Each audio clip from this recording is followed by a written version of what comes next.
한 가지 구절을 꼽으라고 하면 오직 의인은 믿음으로 말미암아 살 것이다 하는 구절일 것입니다. 모든 성경 가운데서도 가장 중요한 구절 가운데 하나죠. 믿음으로 말미암아 산다. 구원이 무엇인가라고 할 때 그것은 다른 것이 아니라 믿음으로 말미암는다는 뜻이겠죠. 옛날 유대인들은 이 구원을 믿음으로 얻으려고 하지 않고 율법을 행함으로써 얻으려고 하였습니다. 그것이 그들에게 죄가 되었죠. 율법이라는 것은 물론 거룩한 것입니다. 신령한 것입니다. 지난주에 살펴보았듯이 하늘에 속한 법이죠.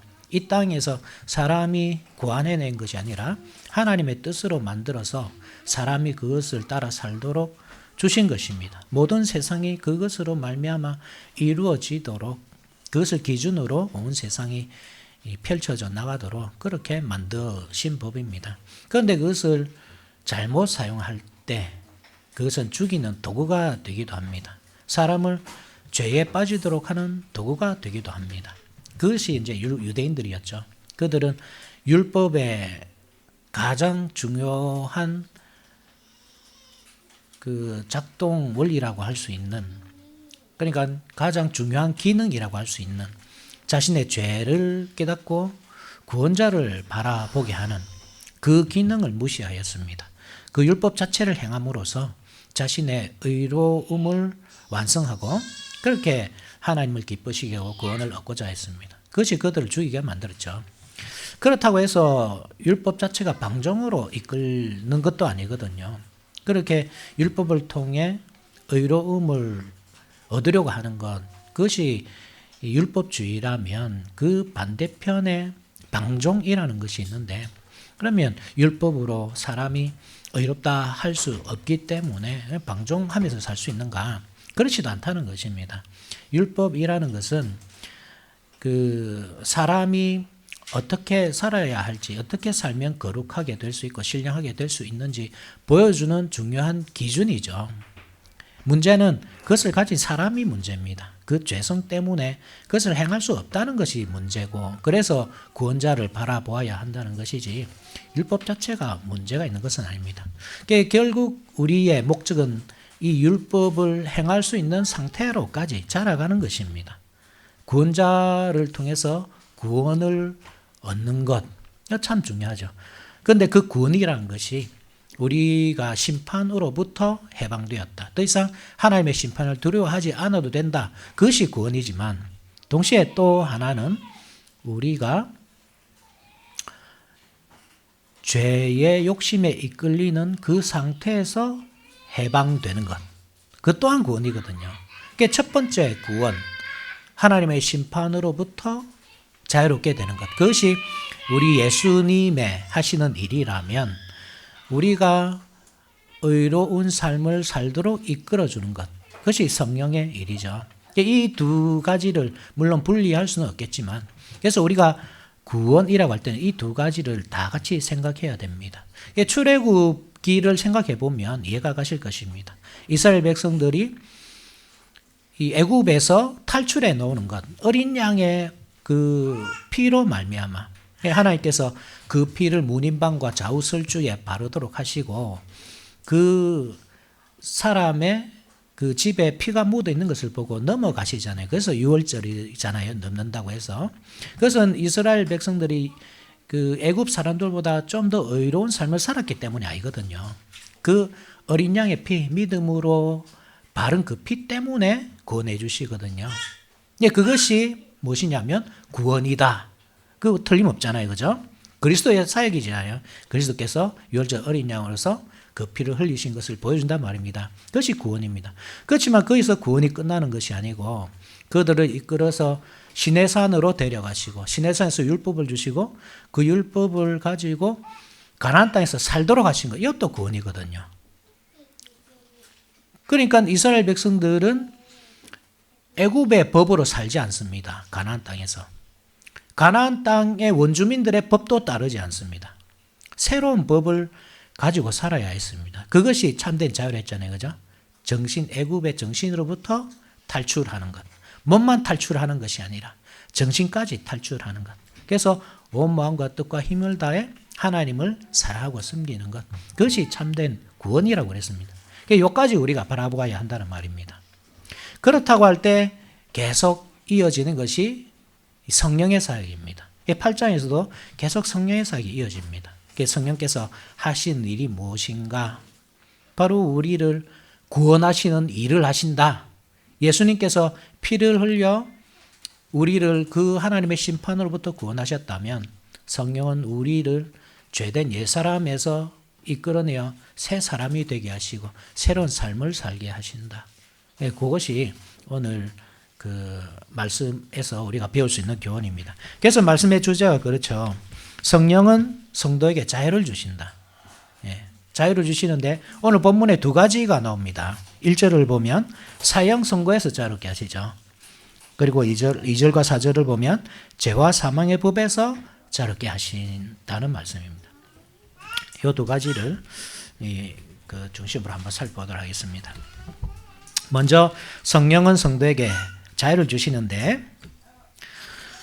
사형 선고에서부터 자유롭게 하신다는 내용입니다. 우리 다 같이 1절을 한번 읽어봅시다. 시작. 그러므로 이제 그리스도 예수 안에 있는 자는 결코 정죄함이 없나니. 이 참 복음의 진수라고 할 수 있죠. 예수 그리스도 안에 있는 자에게는 결코 정죄함이 없다. 왜 정죄함이 없을까요? 예수님께서 정죄함을 당하셨거든요. 원래는 우리가 정죄함을 받아야 됩니다. 우리가 죄인이지 예수님이 죄인이 아닙니다. 그런데 하나님께서는 우리 예수님을 사람의 몸을 입고 얻으러 가시고 그에게 모든 죄를 전가하셔서 그에게 그 죄값을 치르도록 하셨습니다. 그래서 우리는 더 이상 정죄함을 받지 않습니다. 이 정죄함을 받는다는 말 속에는 사형 선고죠. 그죠? 정죄함이란 것이 단순히 야, 니 죄 있다 이 정도가 아니잖아요. 사형 선고거든요. 너는 너의 죄 때문에 죽어야 한다. 너는 죄인이고 죄의 삭은 사망이기 때문에 사망 선고다 너는. 그것이 우리에게 나르줘야 정상인데 그것을 예수님께 내리시고 예수님께서 사형 선고를 받으시고 실제로 사형을 당하셨습니다. 그래서 우리에게는 정죄함이 없습니다. 그게 참 기쁜 소식이지만 이 기쁜 소식에 취해서 우리가 한 가지 놓치는 것이 있습니다. 그것이 뭐냐 하면 그리스도 예수 안에서라는 말이죠. 그리스도 예수 안에서 정죄함이 없습니다. 그리스도 예수 밖에는 여전히 정죄함이 있습니다. 그래서 예수님의 사역이 모든 사람, 모든 인류, 전 인류다 생각하시면 안 됩니다. 오늘날 그런 사람들이 많이 있죠. 전 인류에게 구원의 이 기쁜 일이 미쳤다. 그래서 굳이 기독교를 안 믿어도 불교를 믿고 힌두교를 믿고 어떤 무속 신앙을 믿어도 거기에 구원이 있다 이런 식으로 주장하는 사람이 많이 있습니다. 그렇지만 성경은 분명하게 딱 밝히죠. 그리스도 예수 안에서 그 안에서 정죄함이 없다. 그러면 그리스도 예수 안이라는 말은 무슨 말입니까? 무엇이 그리스도 안입니까? 우리가 이 지난주에 잠시 살펴봤지만 이 성령의 임재하심이 출애굽 사건과 관련 있다는 것을 배웠습니다. 그러니까 하나님께서 이스라엘 백성들을 이 애굽에서 구원해 내시고 6월절이죠. 거기서부터 50일 만에 시내산에 도착하시잖아요. 그 시내산에서 율법을 내려주시고 그 율법을 가지고 가나안 땅에 가서 살도록 하셨습니다. 이것이 이 출애굽의 역사입니다. 그 가나안 땅에서 그 율법을 가지고 율법의 통치를 받으면서 살도록 하는 것까지. 그것이 오늘날 그리스도께서 하신 일입니다. 그러니까 그리스도께서 하신 일이야말로 실체고 6월절의 그 사건은 그림자였죠. 예수님께서 어떻게 하셨습니까? 6월절 어린 양으로서 죽으시고 부활하셨습니다. 그리고 그 이후로부터 50일 뒤에 성령이 임하셨습니다. 옛날 이스라엘 백성들에게는 이 율법이 적힌 두 돌판을 주셨지만 오늘날 그리스도를 믿는 사람에게는 성령으로 말미암아 그 마음판에 바로 율법을 새겨주십니다. 그리고 그 법대로 살게 하시는데 오늘날에는 가나안 땅이라는 것이 없잖아요. 그죠? 이스라엘이라는 나라도 없고 가나안 땅도 없습니다. 대신에 그리스도 안에 살도록 하신 것입니다. 그게 그리스도 안이라는 뜻이죠. 그럼 그 그리스도 안이 어디인가? 물론 우리가 추상적인 의미로 이해할 수 있습니다. 받아들일 수 있습니다. 그리스도 안이란 그리스도의 통치, 마치 옛날 이스라엘 백성들이 율법의 통치를 받았듯이. 그러니까 하나님께서 그렇거든요. 하나님께서 사실 이스라엘의 왕으로서 통치하신단 말입니다. 그죠? 이스라엘의 왕들이 있었지만 그들은 섭정왕에 불과했습니다. 참된 왕이 계시고 그 왕을 대신에 다스리는 사람들이 이스라엘 왕이었습니다. 참된 왕이심을 잘 드러내는 그 참된 왕이 하나님이심을 잘 드러내는 왕이 좋은 왕이었죠. 다윗과 같은 왕들. 그죠? 하나님의 왕이심을 잘 드러내잖아요. 그런 사람이 좋은 왕이고 하나님이 왕이심을 잘 드러내지 않고 자신을 계속 드러내는 사람이 악한 왕입니다. 항상 그렇습니다. 하나님이 왕이시라는 사실을 기억해야 됩니다. 그러면 하나님이 왕으로서 어디에서 다스리십니까? 어디서 다스리시죠? 성전에서. 그죠? 성전에 임재하셔서 성전에서 다스리시는데 무엇을 도구로 해서 다스리십니까? 율법을 도구로 해서 율법의 통치를, 법치주의죠. 그죠? 율법의 통치를 이루십니다. 이게 하나님께서 하신 일입니다. 그런데 이스라엘 백성들이 그 통치를 잘 따르지 않습니다. 당연합니다. 왜냐하면 그들은 옛사람에 속해 있기 때문에 아직 성령이 오시지 않았기 때문에 그 율법을 행할 수 없고 그 행할 수 없음으로 말미암아 사방으로 흩어지는 그 징계를 받습니다. 그렇지만 이러한 하나님의 뜻은 계획은 변함이 없습니다. 하나님께서 우리 가운데 임재하셔서 우리를 통치하시는 것, 왕으로서 우리를 다스리시는 것, 무엇으로? 율법으로. 그것이 이사야 2장 3절에 잘 나오는 내용이죠. 우리 이사야 2장 3절 같이 한번 찾아볼까요? 이사야 2장 3절.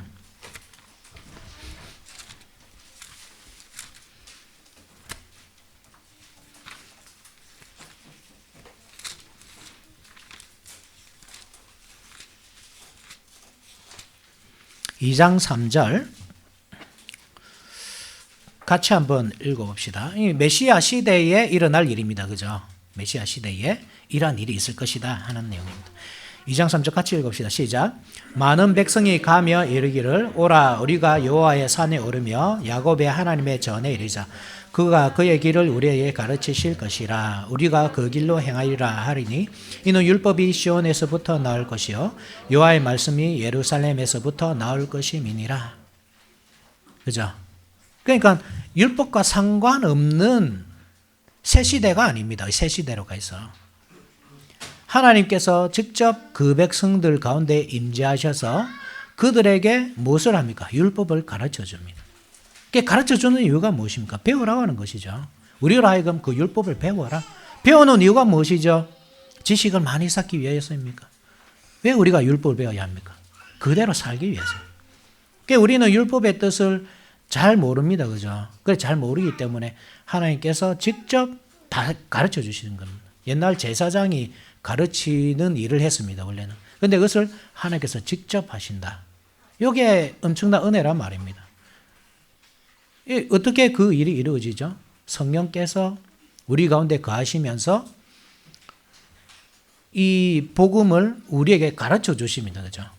그리고 그 배운 바대로 살게까지 하시잖아요.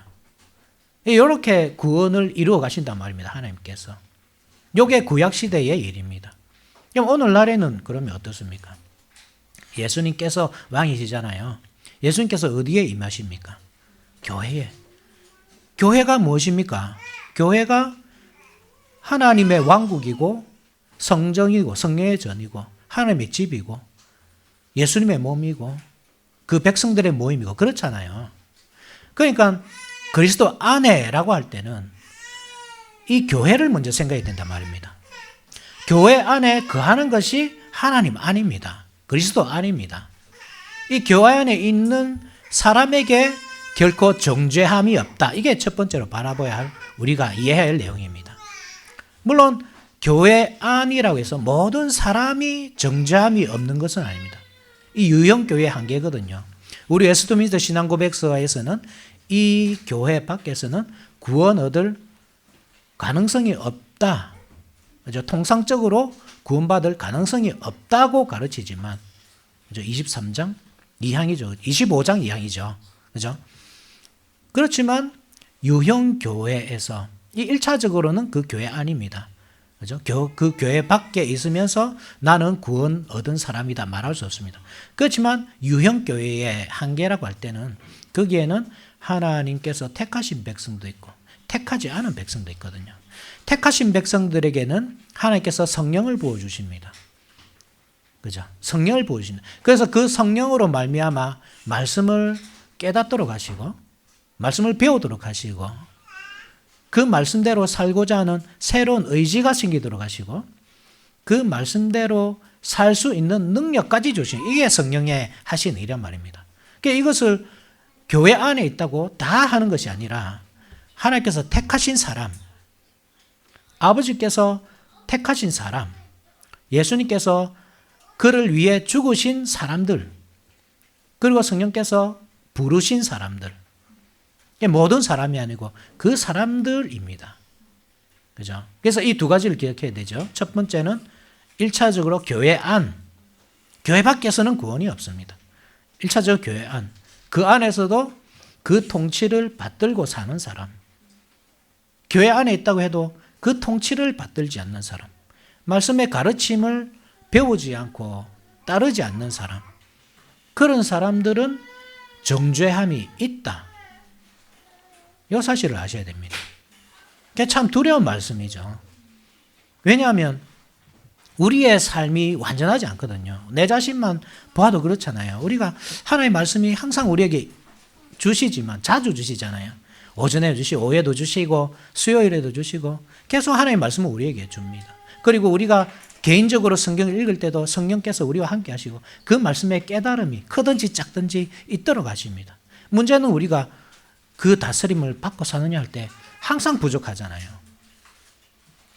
그런데 중요한 것은 뭐냐면 그 통치를 얼마나 받는지, 많이 받는지 작게 받는지 여기에 따라 이 구원이 갈리지 않는단 말입니다. 중요한 것은 하나님의 통치 아래 있는가, 그게 중요합니다. 우리가 하나님의 말씀을 받들고자 하는 마음이 있는가, 그 말씀을 따라 살고자 하는 그 욕망이 있는가, 거기에 따라 갈리는 것이지 우리의 육신은 늘 약합니다. 우리는 그 하나님의 법이 그런 줄 알아도 그것을 따라 행하지는 못합니다.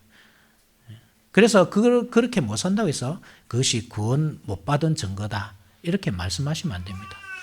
그렇지만 자라가죠. 늘 믿음은 움직이는 것이죠. 사랑이 움직이는 것이 아니라 믿음은 움직이는 것입니다. 그 자리에 머물러 있다면 그것은 믿음이 아닙니다. 믿음은 늘 자랍니다. 그래서 오늘은 요만큼밖에 못했지만 다음에는 그보다 훨씬 더 많이 할 수 있도록 계속 자라갑니다. 그것이 있다면 우리 삶 속에, 그러면 우리는 그 구원의 확신 속에 갈 수 있는 것입니다. 그렇다 할 때 우리의 삶을 한번 돌아봐야 되겠죠. 우리는 어디에 가는 사람인가? 교회 안에 거하고 있는가? 물론 우리가 교회에 다 출석하고 있지만 과연 그 다스림 속에서 살고 있는가? 그 사람, 옛사람은 그렇잖아요. 옛사람의 특성이라고 하면 자신의 욕망을 따라 살잖아요. 그 욕망이 기준이 되어서 직업도 선택하고 사람도 선택하고 결혼도 하고 자녀도 그런 식으로 기르고 다 내 욕망이 중심이 돼 있잖아요. 그런데 하나님의 백성이라고 한다면 이 욕망이 아니라 말씀이 기준이 되어야 한다는 말씀입니다. 교회 안에서 성령께서 우리에게 이 베풀어 주시는 그 말씀, 직분자를 통해서 주시는 그 말씀을 기준으로 삼아야 한다는 말씀입니다. 교회 밖에서는 뭐 말할 것도 없습니다. 교회 밖에는 구원의 가능성이 없습니다. 하나님께서 교회 안에다가 은혜의 방편들을 허락하신단 말입니다. 말씀과 성례와 기도. 말씀은 당연히 말씀이지만 성례도 말씀이잖아요. 보이는 말씀. 기도는 이 말씀이 실행되게끔 요구하는 것이 기도거든요. 하나님께서 약속하신 것을 이루어 주소서 하는 것이 기도거든요. 그러니까 다 말씀과 관련이 있습니다. 이 은혜의 방편들을 잘 활용할 때 성도는 자라갑니다. 그죠? 구원의 완성을 향해서 나아가는 거죠. 교회 밖에 있으면서 나는 구원을 받은 사람입니다. 말할 수 없다는 말씀입니다. 소위 가나안 성도 있잖아요. 가나안 땅에 사는 성도들이 아니라 안 나가. 그죠? 교회는 안 나가. 그분들의 특징이 뭐냐면 나는 비록 교회는 안 나가지만 믿음은 있다. 하나님의 백성이다. 이렇게 생각합니다. 한편으로 이해는 되잖아요. 얼마나 힘들면 교회를 떠나겠습니까? 그분들의 마음은 이해가 됩니다. 그렇지만 우리 하나님이 어떤 분이신가 하면 성도를 보존하는 분이시거든요. 코로나19 가운데서도 인내하고 견디게 만드시는 분이 우리 하나님이십니다. 경제적인 어려움이 있어도 견디고 인내하게 만드시고, 질병이 있고 집안에 우환이 있어도 견디고 인내하게 하십니다. 아무리 목회자가 밉고 교회가 답답하게 보여도, 교회가 타락한 것처럼 보여도 하나님은 견디고 인내하게 만드십니다. 참 성도는 견디고 인내합니다. 물론 잠시 떠나갈 수 있습니다. 그렇지만 하나님은 그 백성들을 불러들으십니다. 다시 교회 안으로. 그리스도 안으로 이끌어 들이십니다. 그리스도 안에서 그 은혜의 방편들을 활용해 가면서 구원을 이루어 가도록 하십니다. 그것이 없다. 그것은 교회 안에 있든 밖에 있든 참 성도의 모습이라 할 수 없다는 말입니다. 우리가 그리스도 안에 있는 표, 정죄함이 없다는 표, 그것은 내가 교회 안에서 그 다스리심을 잘 받고 있는가, 거기에 달려 있습니다. 하나님의 말씀을 잘 새겨 듣고 그대로 살고자 하는 다짐이 있는가, 욕심이 있는가. 물론 잘할 수도 있고 못할 수도 있습니다. 그렇지만 우리 마음에 그런 마음이 있는가.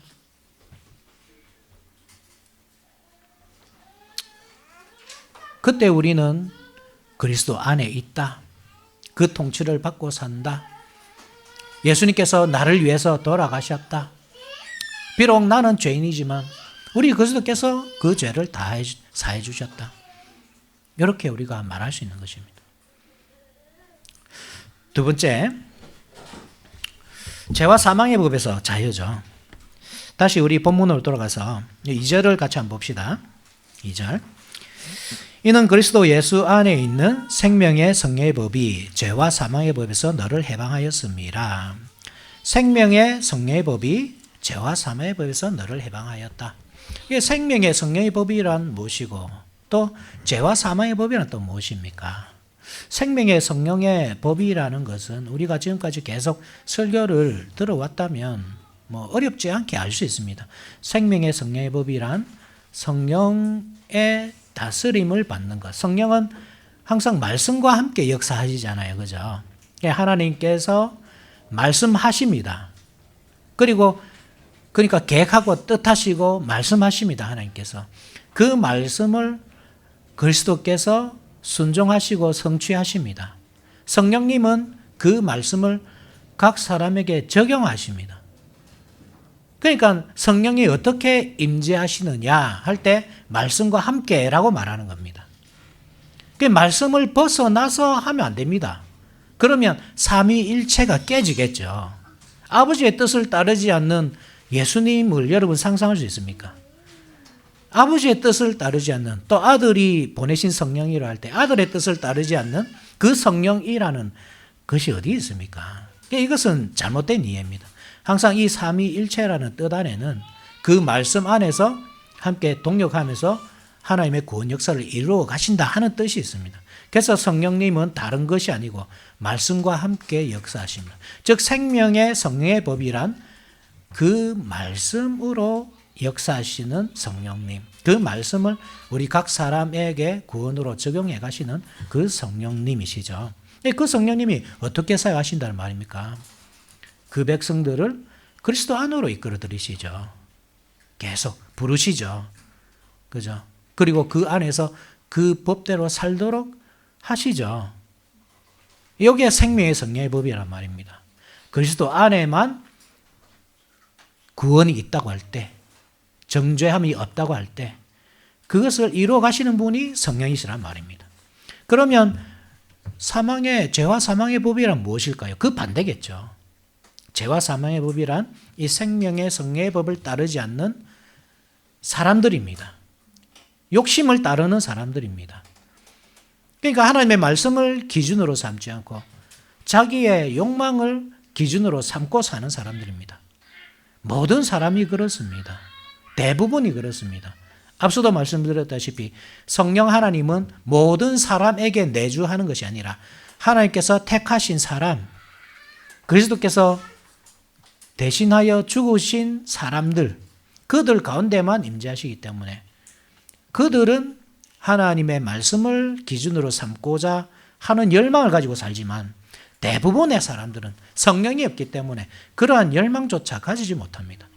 자기의 그냥 욕심을 따르고 살고 그 욕심을 따라서 이 기준을 삼습니다. 모든 것은.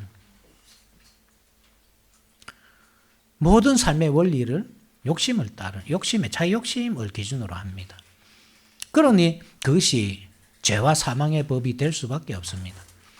말씀이 아닌 것이 죄잖아요. 순종함에 부족함이 있는 것, 아예 순종하지 않는 것, 그것이 죄잖아요.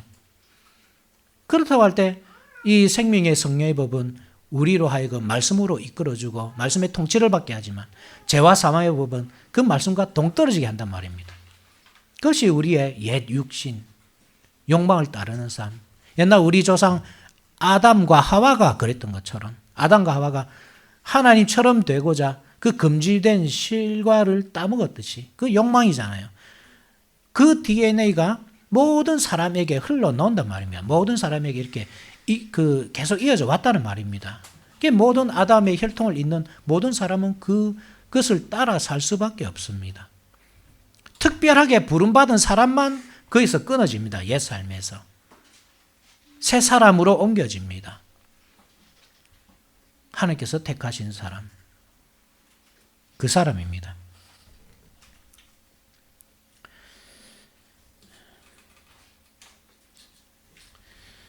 그것이 생명의 성령의 법이라 하는 이유는 사람이 그리스도 안에서만 살 수 있기 때문이죠.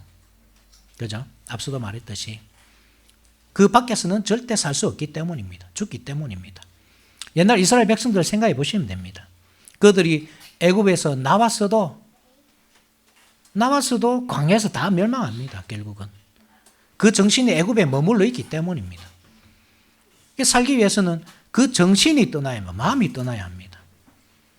그래야 그가 새로운 사람이 되어서 살 수 있습니다. 하나님의 백성으로서. 똑같죠, 그죠? 예수님께서 우리를 위해 죽으셨다. 그 사실을 아는 것, 그것이 믿음이 아니란 말입니다. 아는 것. 중요한 것은 그 뜻대로 행하는 것. 옛날 그 예수님께서 이 나더러 주여 주여 하는 자마다 다 천국에 가는 것이 아니고 하늘에 계신 내 아버지의 뜻대로 행하는 자라야 천국에 간다고 말씀하셨잖아요. 그죠? 그러니까 그 사람들이 뭐라고 주장합니까? 내가 주의 이름으로 많은 이적도 행하고 귀신도 쫓아내고 했습니다. 그런데 예수님께서는 내가 너희들을 알지 못한다. 그러니까 아무리 이적을 행하고 마치 영적으로 보이는 그러한 행동들을 한다고 해도 그것이 성령과 관계가 없다면 그것은 그냥 육신의 법일 뿐이고 따라서 그는 구원을 얻지 못한다는 말씀입니다. 우리가 예배를 드려도 이것이 성령과 관계가 없다면 이것은 내 욕심일 뿐입니다. 종교적 만족감, 그밖에 없습니다. 그것이 생명의 성령의 법이 아닌 관계로 그것은 죄와 육신의 법이다. 사망이다. 이것을 말하는 것입니다. 사람이 어떻게 욕심을 버리며 살 수 있습니까? 어떻게 우리의 의식주, 기본적인 의식주로부터 사람을 만나 결혼하고 직장을 구하고 직장에서 생활하는 모든 것, 그것이 내 욕심과 아무 상관없이 할 수 있습니까?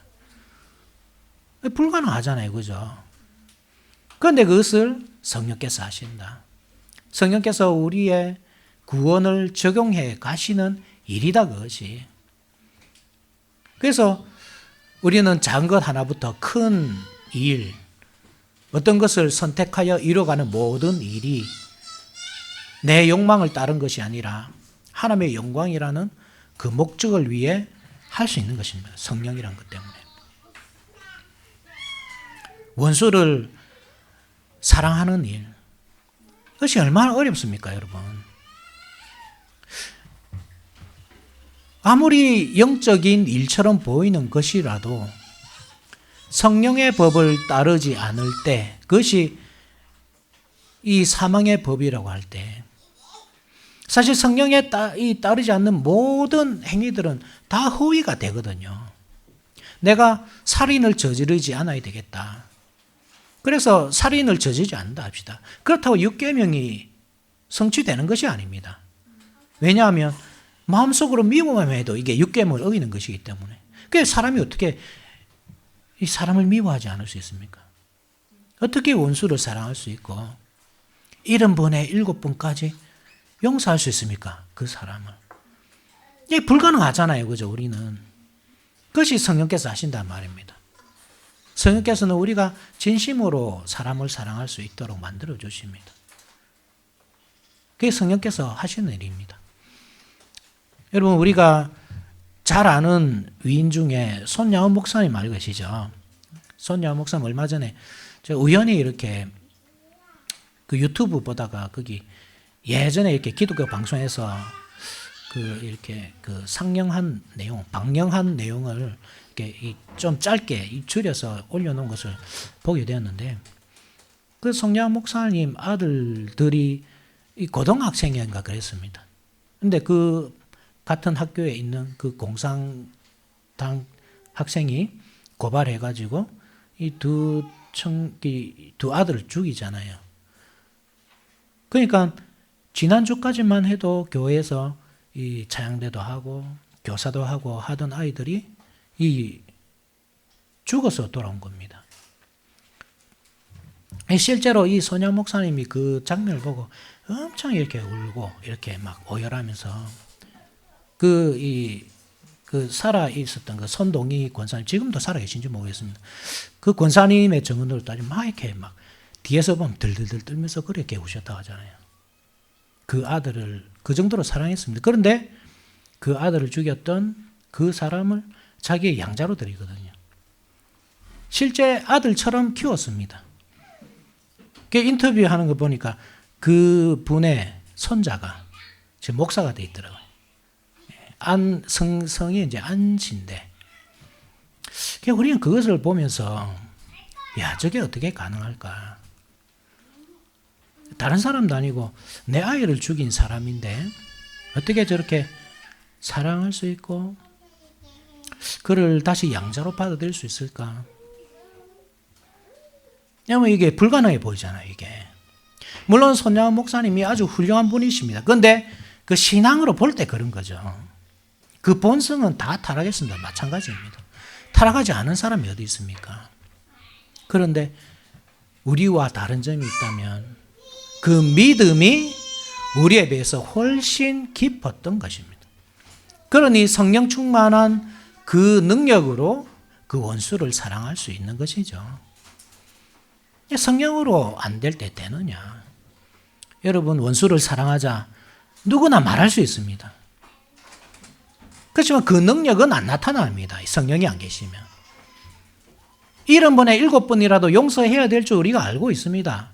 예수님께서 우리를 위해 죽으셨다는 사실, 아버지께서 우리의 죄를 용서해 주시기 위해 그 독생자를 보내시고 죄인이 되게 하시고 그 비참한 가운데서 죽게 하신 사실 알 수 있습니다.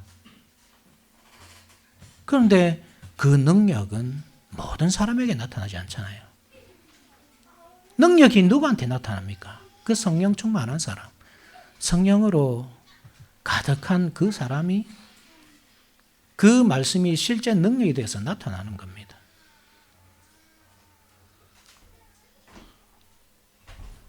우리가 한번 생각해봐야 될 문제가 아니겠습니까?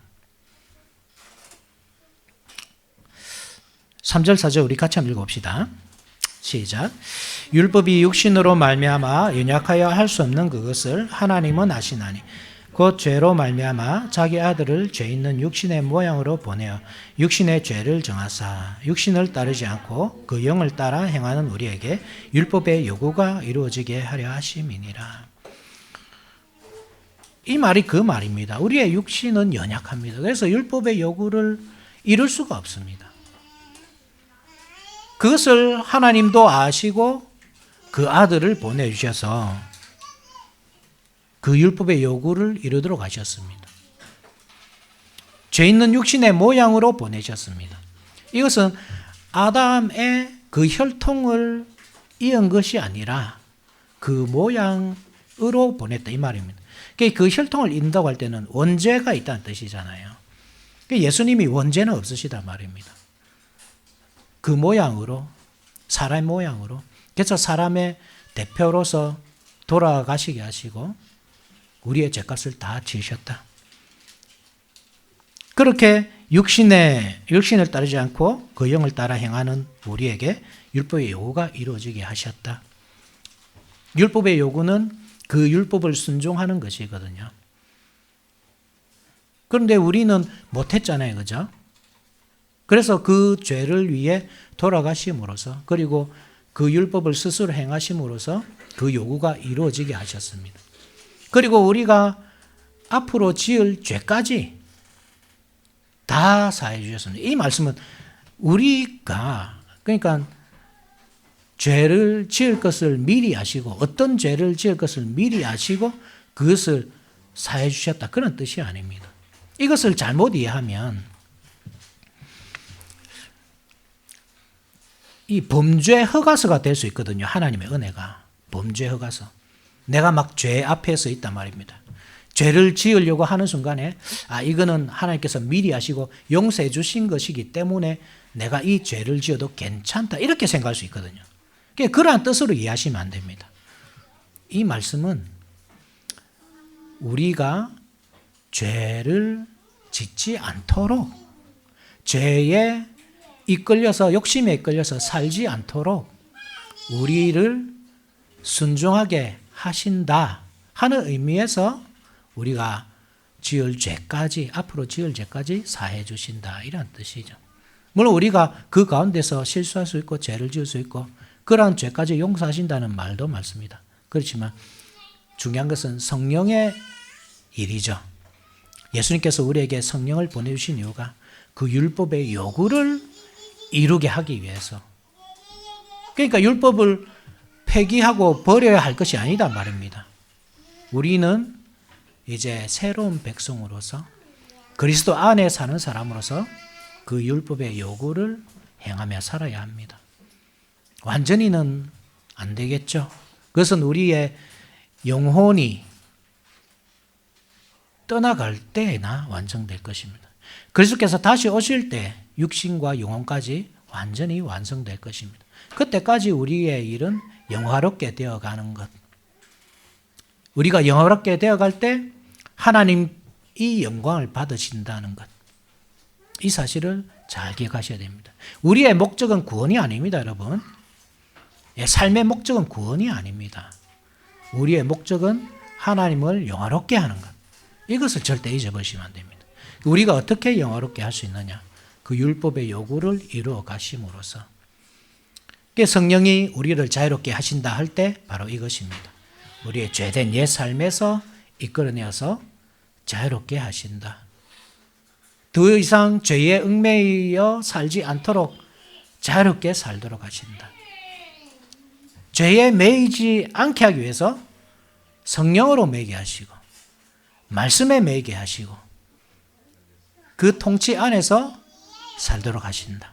이러한 뜻입니다. 말씀을 맺겠습니다. 이 18세기 계몽주의 시대에 이 사람들이 엄청난 큰 기대를 가졌습니다. 이 산업혁명이 일어나고 뭐 활발하게 이 산업이 막 성장을 하고 그렇게 하니까 이렇게 하다가 이 지상낙원이 이루어지겠다. 이 우리 모든 사람을 이 가난에서부터 구원해 줄 수 있겠다. 이 계몽주의 시대가.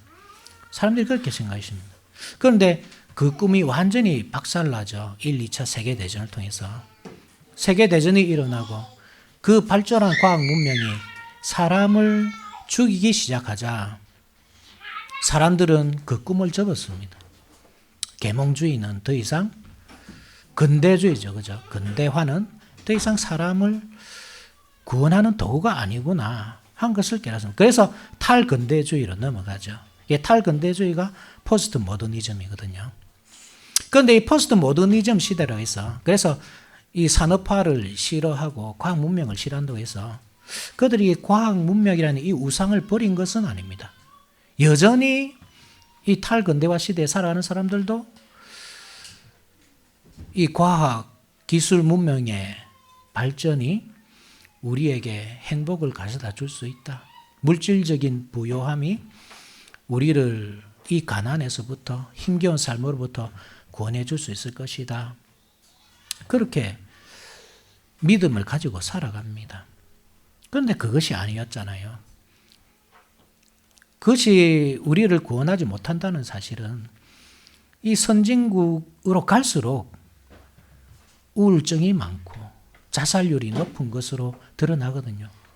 19세기 이후로 산업 발전이 막 이루어지면서 이 우울증이라는 질병이 이 전염병처럼 온 세계에 퍼지기 시작합니다. 그 이전에는 이것이 뭐 아주 드러나거나 이런 적이 많이 없었습니다. 왜 산업이 발전하고 사람이 살만하게 되면 잘 살면 좋은데 왜 사람이 우울증에 걸리고 자살을 하고 그렇게 할까? 그것이 바로 하나님을 떠난 사람의 형편을 보여주는 현상입니다. 하나님을 떠나 무엇이든지 스스로 결정하면서 해야 되는 사람들이 닥친 현실이 그 답이 없잖아요. 하나님을 떠날 때. 하나님이 없다 하고 한번 사람의 뜻대로 해보자 했는데 결국은 답이 없거든요. 우울증에 걸릴 수밖에 없습니다. 혼란스러울 수밖에 없고 왜 살아야 하는지 이유를 알 수가 없고 어디로 가야 하는지 목적을 알 수 없고 그러니 아무리 일상을 하루하루 힘겹게 최선을 다해서 살아간다 해도 그래서 어떤 즐거움이나 기쁨이나 만족감이나 일시적인 것은 있어도 그 영원한 만족감을 얻을 수 없는 것입니다. 결국은 그 해답이 어디에 있습니까?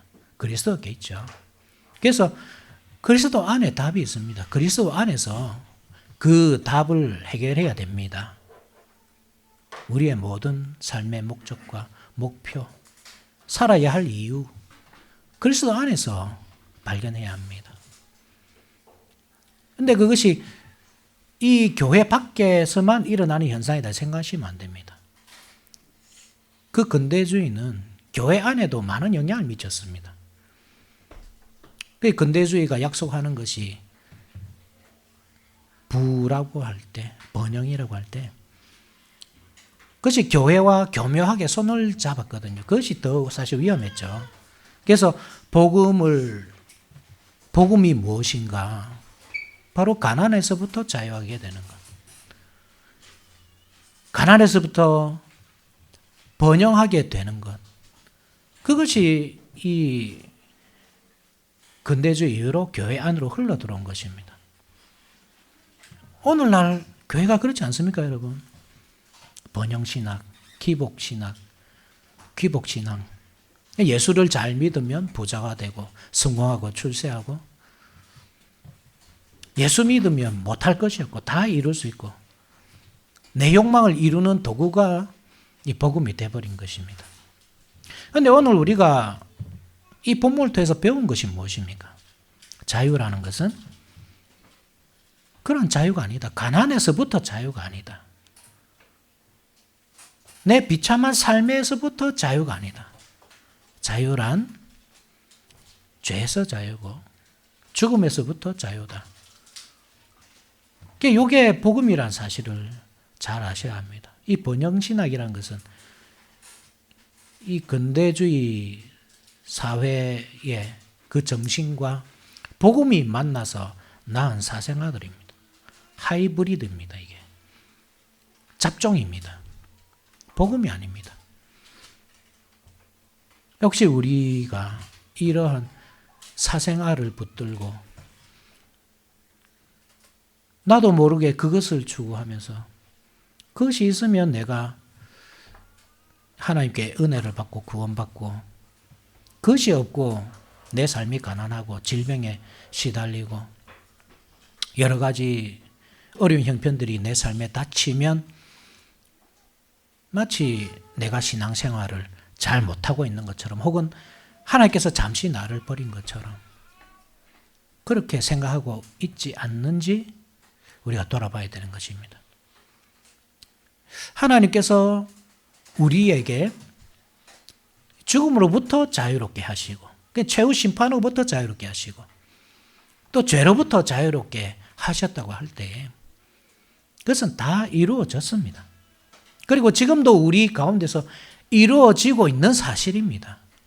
우리는 그러한 진리를 붙들고 살아야 합니다. 우리가 가난하든지 부하든지 우리 가운데 질병이 있든지 없든지 우리 가정에 우환이 있든지 없든지 이 원리를 절대 놓쳐서는 안 됩니다. 항상 이 진리를 붙들고 살아야 합니다.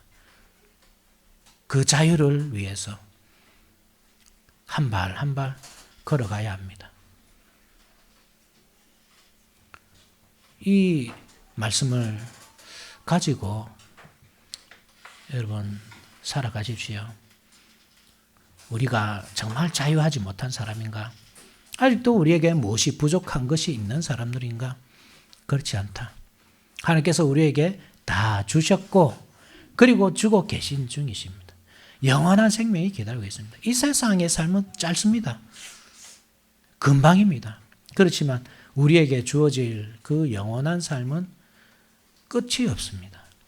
이 짧은 것을 위해서 여러분 영원한 것을 포기하지 마시고 그처럼 어리석은 게 어디 있습니까?